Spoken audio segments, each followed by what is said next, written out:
Hello guys and welcome back to AppWiz. So if you're unable to clear your history and website data on your iPhone, here's how to fix it. First, open Settings and scroll down to Screen Time.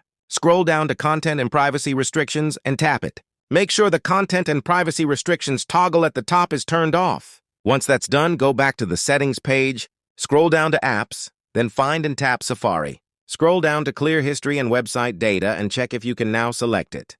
If it's still not working, there's one final solution. Go back to the main settings page. Tap your profile name at the top, then tap iCloud. Next to Save to iCloud, tap See All, scroll down to Safari, and turn it off. Press Delete from my iPhone. After that, go back to Settings, Apps, Safari, and you should now be able to tap Clear History and Website Data successfully. Thanks for watching, and I will see you soon.